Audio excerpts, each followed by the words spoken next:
معلوم ہوتا ہے کہ ان دونوں میں تفرقہ صرف مقررہ شرع رسم اور طریقے کی بنیاد پر ہوا ہے، یعنی پہلا اس طریقے کے مطابق ہے لہذا جائز، اور دوسرا اس کے خلاف ہے لہذا ناجائز ہو گیا۔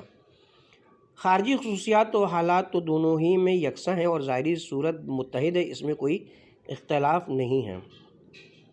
صفحہ نمبر 25، انسانی زندگی کے مختلف حالات اور اس کے مختلف ضروریات۔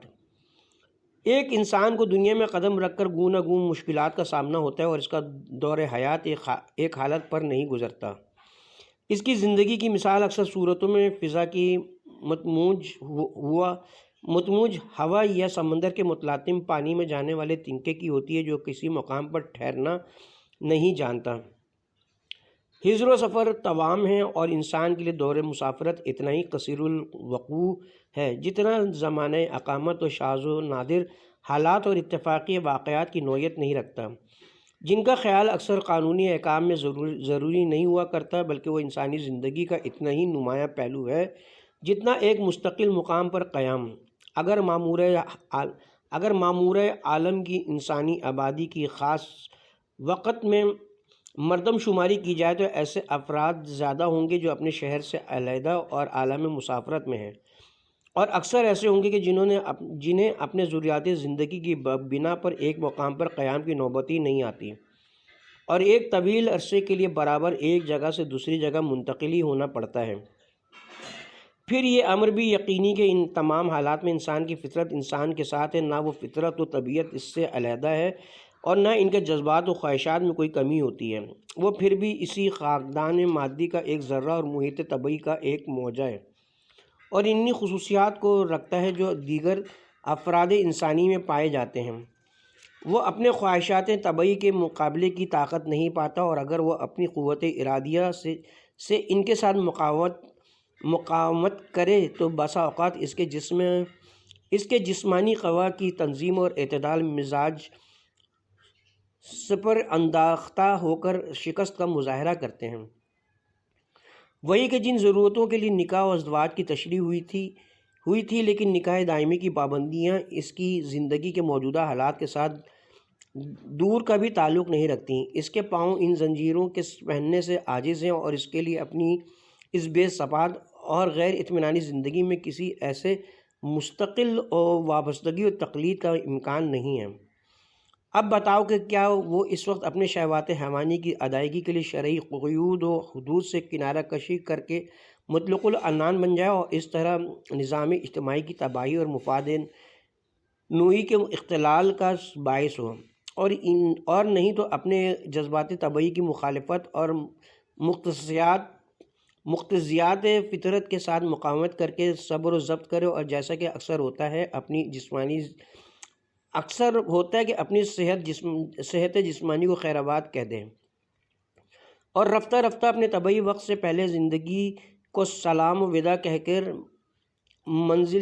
کے منزل فنا کی طرف راہ سپار ہو، یا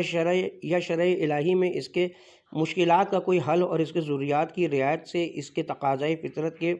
پورا ہونے کا کوئی سامان ہونا چاہیے تاکہ وہ شرع کی پابندی کا خیال رکھتے ہوئے مطلق العنان ہونے سے بھی محفوظ رہے اور شرعی قیود کے اندر اپنے ضروریات کو بھی انجام دیں۔ میرے خیال میں تو شریعت کے انصاف و عدالت میں اس کے لیے کوئی حل ضرور ہونا چاہیے۔ یہ صورتحال جس کا تذکرہ تھا سفر ہی سے مخصوص نہیں بلکہ کبھی بغیر حالت سفر کے وطن اصلی میں اقامت اور حجر کی حالت میں بھی ایسی صورتیں پیش آ جایا کرتی ہیں۔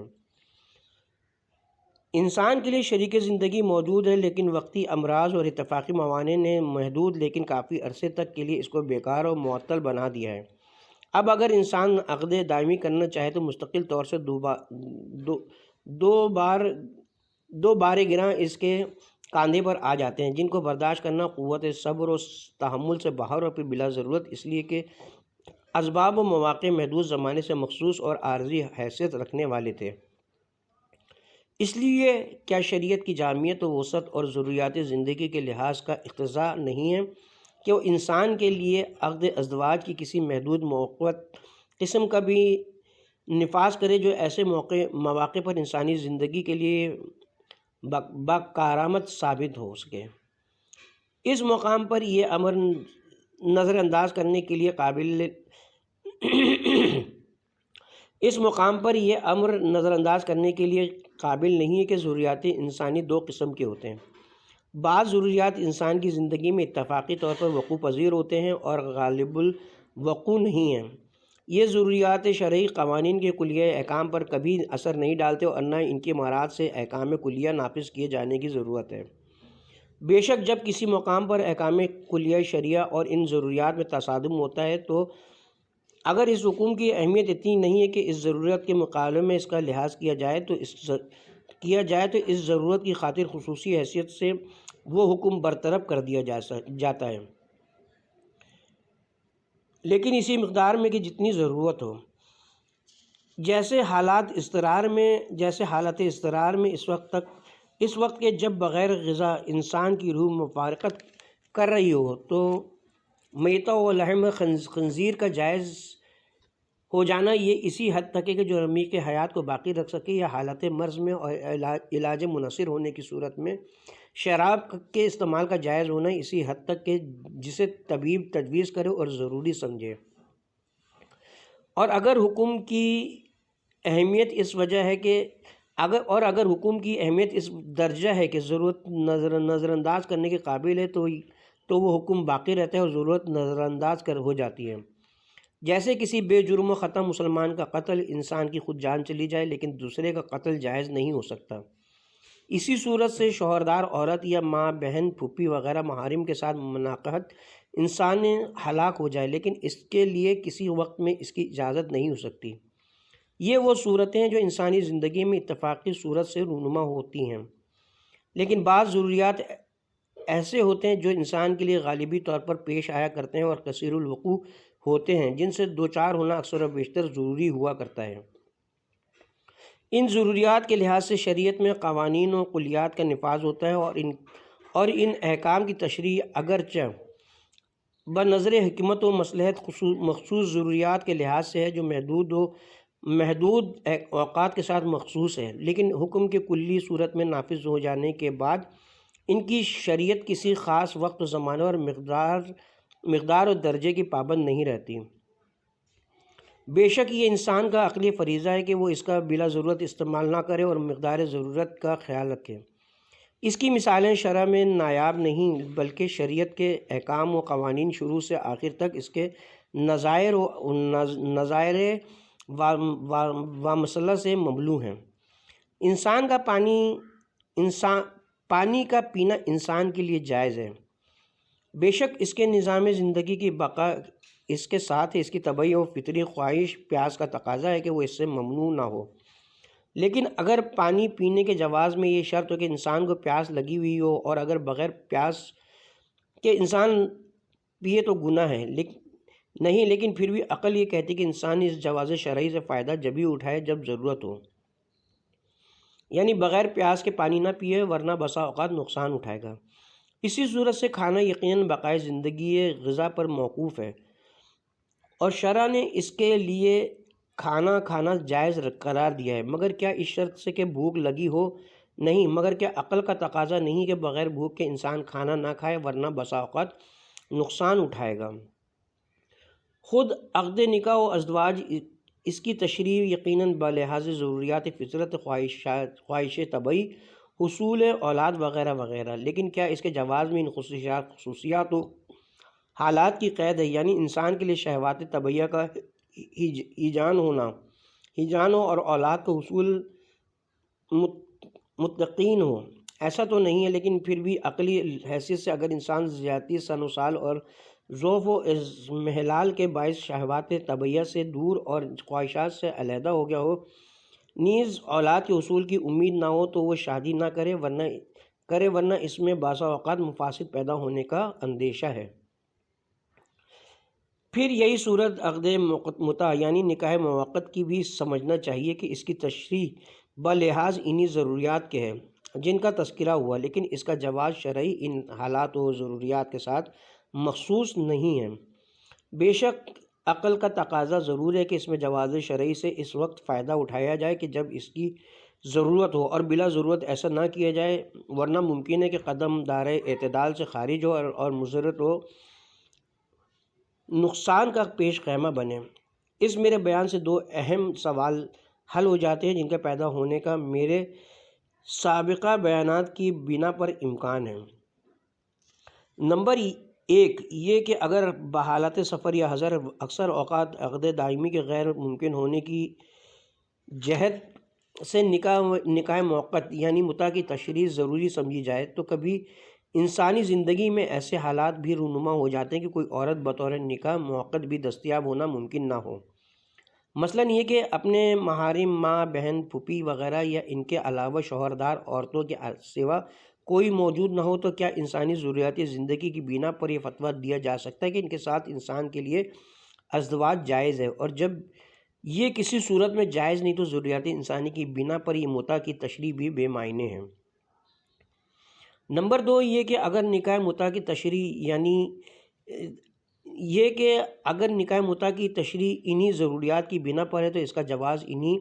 ضروریات کے ساتھ مخصوص ہونا چاہیے اور سوائے حالات سفر یا ضرورت خاص کے اس کو جائز نہ ہونا چاہیے۔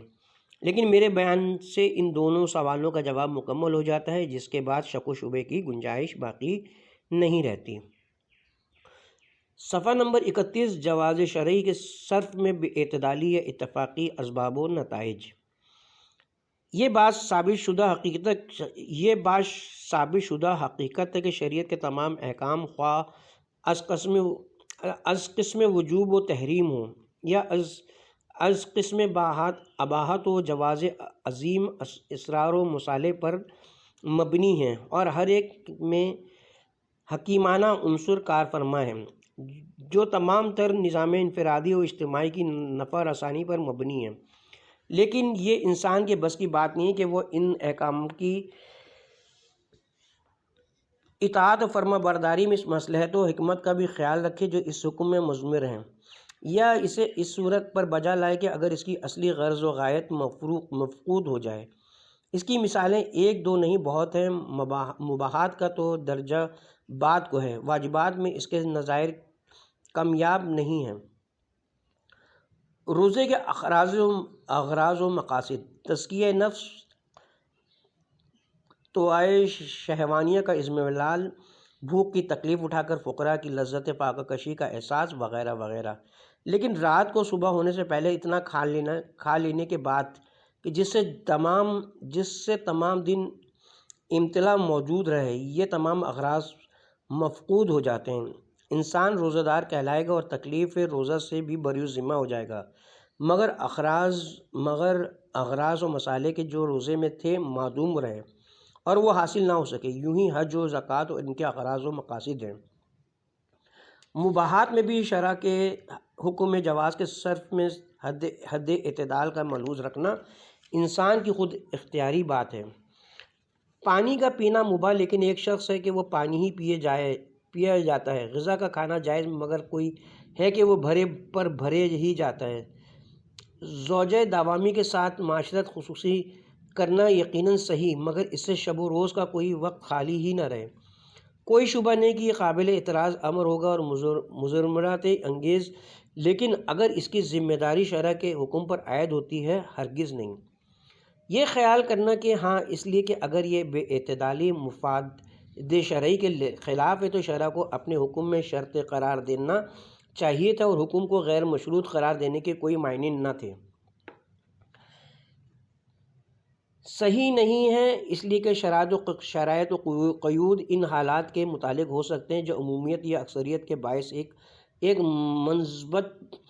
حیثیت رکھتے ہوں۔ بے شک ان کو الفاظ و مفاہیم کے ذریعے سے شرعی و قانونی پابندی کے تحت میں لایا جا سکتا ہے، لیکن وہ حالات خصوصی حیثیت سے مختلف ہوتے ہیں اور کوئی حد منضبط نہیں رکھتے۔ انہی شرائط و قیود کے تحت میں لانا ممکن ہی نہیں ہے۔ حد اعتدال اور اس سے تجاوز با اعتبار اشخاص، با اعتبار اوقات، با اعتبار حالات بدلنے والی اور متغیر چیز ہے اور کوئی خاص پیمانہ و معیار نہیں رکھتی جس پر اس کا موازنہ ہو سکے۔ اب کیا ان مضرتوں کے باعث جو حد اعتدال سے نکل جانے کا نتیجہ ہو سکتی ہیں، اصل حکم کی تشریح ہی نہ کی جائے جس میں بجائے خود عظیم مصالح حکم مضمر ہے یا اس حکم کو بطور قانون نافذ کیا جائے، مگر اس کے اغراض و مقاصد کی بنا پر حد اعتدال میں رہنے کی ضرورت کو خود انسانی عقل کے سپرد کر دیا جائے۔ بے شک شرع کا فرض یہی ہے کہ وہ دوسری صورت کو اختیار کرے اور اپنی جانب سے نوع انسانی کے لیے ان عظیم برکات سے محروم ہونے کا باعث نہ ہو جو اس حکم میں مضمر ہیں۔ اب اگر انسان اپنے غلط طرز عمل اختیار کرنے کی وجہ سے ان برکات سے محروم یا مضمرت سے دوچار ہو تو اس کی ذمہ داری انسان کی غلط کاری پر ہوگی، حکم شرعی پر نہیں۔ کئی دفعہ غذا کے بعد ہیضے میں مبتلا ہونا اور ریل پر بیٹھنے میں ریل کا الٹنا یا پٹری کے نیچے اتر جانا، کشتی کے سفر میں غرق ہو جانا اور چلنے میں پاؤں کا پھسل جانا، غذا کے استعمال، ریل کی سواری، کشتی کے سفر اور پیادل راہ چلنے کے جواز و مشروعیت پر اثر نہیں ڈال سکتا۔ کسی امر کے جواز شرعی میں اس قسم کے اتفاقی اور نادر الحصول نتائج پیش کرنے کے لیے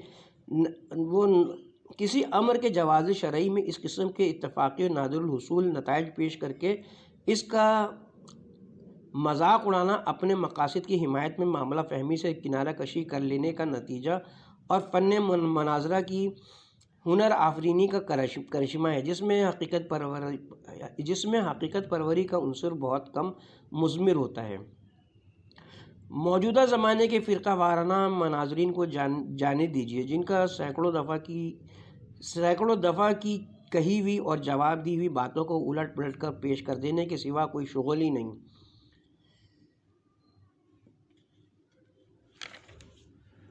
اب ملاحظہ فرمائیے کہ جناب ممدوح نے عقد متاع کے جائز نہ ہونے کا فوری لازمہ یہ قرار دے دیا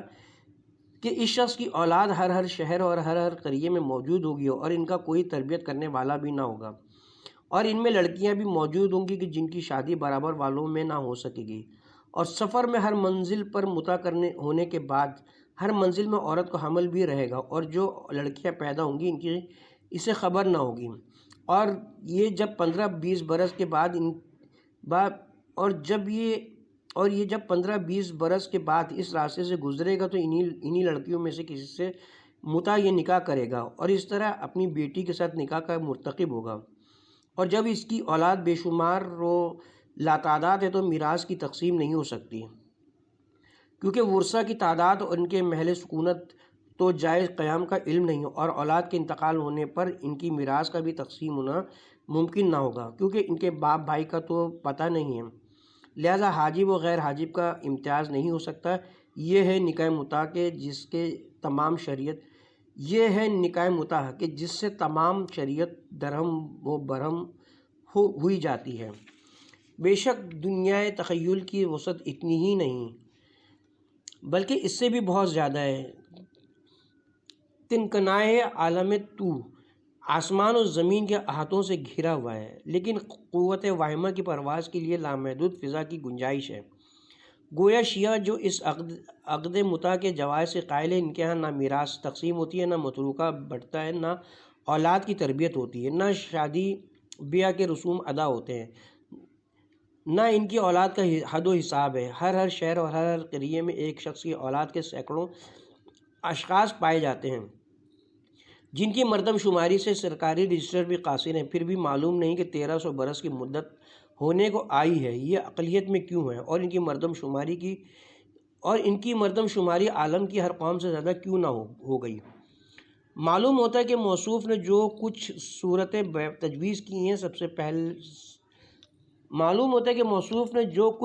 تجویز کی ہیں سب پہلے الفاظ کی صورت میں تحفہ اثنا عشری کے صفحاتی پر رونما ہوئی ہیں اور کبھی ان کا وقوع نہیں ہو سکا، پھر ایسی نادر الوقوع نہیں بلکہ عدم الوقوع صورتوں کی بنا پر جن میں فاسد کے وقوع کا امکان ہے کسی جواز شرعی پر حرف گیری کا کون سا موقع ہے، اور اگر ایسی نادر و اتفاقی صورتوں ہوئی کا لحاظ کیا جائے تو نکاح دائمی میں بھی ان نتائج کا پیدا ہونا غیر ممکن نہیں ہے،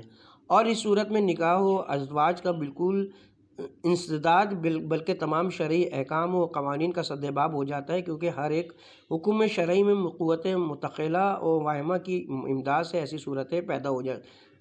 امداد سے ایسی ہی صورتیں پیدا کی جا سکتی ہیں جن میں مفاسد و نقصانات کے پیدا ہونے کا امکان معلوم ہو۔ صفحہ نمبر 37، نکاح متع کے معنی، عقد دائمی و متع کے متحدہ قیود و شرائط۔ شریعت اسلام نے ازدواج کے لیے کچھ شرائط و قیود مقرر کیے ہیں جن میں نکاح دائمی و موقت دونوں شریک ہیں۔ مثلاً یہ کہ عورت اپنے محارم نسبی و سببی میں سے نہ ہو جن کا تذکرہ قرآن مجید میں ہے، پھر کسی دوسرے شخص کی زوجیت میں یعنی شوہردار نہ ہو، اور نہ کسی کے عدہ کے اندر ہو، اور نہ اس کے علاوہ کوئی موجب تحریم جن کے تفاصیل علم فقہ سے تعلق رکھتے ہیں پایا جاتا ہو، تو اس عورت سے باہمی رضامندی اور قرارداد کے بعد بصیغ خاصہ و الفاظ مخصوصہ جو شرع کی طرف سے ثابت ہوں، ایجاب و قبول کے ساتھ تعلق زوجیت قائم کرنا عقد نکاح ہے۔ اس عقد نکاح کی دو صورتیں ہیں، ایک یہ کہ صیغہ عقد میں کسی مدت معینہ اور زمانے مقررہ کی قید نہ ہو۔ اس کا نتیجہ یہ کہ قدرتاً وہ عقد غیر محدود و صورت پر وقوع پذیر ہو جس کے رفع کے لیے رافع کی ضرورت ہے، جس کا نام طلاق ہے، اور اگر طلاق نہ ہو تو اس وقت تک باقی رہے گا جب تک کہ طرفین میں سے کسی کے روح و بدن کا افتراق اس کے سلسلہ ازدواج کو قدرتی طور پر قطع نہ کرے۔ دوسری صورت یہ کہ از اول صیغہ عقد میں کسی مدت مقررہ و میعاد معین کی قید ہو۔ اس صورت میں رابطہ ازدواج جو اس عقد سے پیدا ہوگا اسے محدود و مقید ہونا لازمی ہے، کیونکہ عقد تابع انشاء ہے، اور انشاء مقید کا نتیجہ غیر مقید و نامشروط ہونا فلسفہ عقد و انشاء کے خلاف ہے، اور جبکہ تعلق ازدواج جس کا وقوع ہونا از اول محدود و مؤقت ہے تو یقیناً اس وقت معین و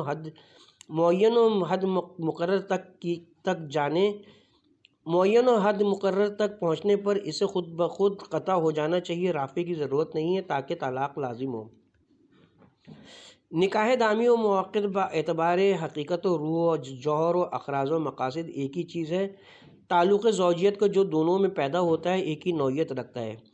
اسباب و نتائج دونوں کے ایک ہی سے ہیں، لیکن فرق صرف اتنا ہے کہ ایک محدود ہے اور ایک غیر محدود، ایک مشروط ہے اور ایک غیر مشروط، ایک مقید ہے اور ایک غیر مقید، اور ان دونوں کو اس زنا و صفا تعلق و ناجائز و حرام سے کہ جو غیر شوہردار عورت کے ساتھ ہو، صرف اس بنا پر امتیاز ہے کہ یہ طریقہ مقررہ شارع کے ماتحت صیغہ خاصہ اور ایجاب و قبول کے ساتھ ہوتے ہیں، اور وہ ان قیود و حدود سے مستغنی اور صیغہ و عقد کی پابندیوں سے بے نیاز ہوتا ہے، ورنہ زمانے عقد کا مقرر یا غیر مقرر اور میعاد کا محدود یا غیر محدود ہونا تعلق جائز و ناجائز میں کسی امتیاز کا خصوصی باعث نہیں ہے، اس لیے کہ خود تعلق ناجائز کبھی عارضی موقت اور کبھی دائمی و غیر موقت ہوتا ہے، جس کے متعلق اجمالی حیثیت سے اس سے قبل بھی اشارہ کیا جا چکا ہے۔ اسی طرح اغراض و مقاصد کے اعتبار سے بھی دونوں مشترک ہیں اور کوئی خاص تفرقہ نہیں ہے، لیکن افسوس ہے کہ اس مسئلے میں بحث کے اس پہلو پر بہت کم توجہ کی گئی ہے اور اکثر اس میں غلط فہمی پیدا ہوئی ہے۔ جناب سر سید احمد خان صاحب جو متع کے بحث میں تمام علماء معتقدین سے اختلاف کا اظہار کرتے ہوئے متع کے جواز و عدم جواز کے تمام احادیث کو غیر لائق الالتفات و ناقابل تسلیم سمجھتے ہیں، وہ بھی جواز متع کے اس بنا پر سخت مخالف ہے کہ وہ ان معیار عقلی کے ماتحت زنا سے بالکل متحد ہے اور ان دونوں میں کوئی فرق معلوم نہیں ہوتا۔ نیز نکاح دائمی کا جو مقصد ہے وہ اس میں نہیں پایا جاتا، چنانچہ وہ اپنی تفسیر قرآن مطبوعہ علی گڑھ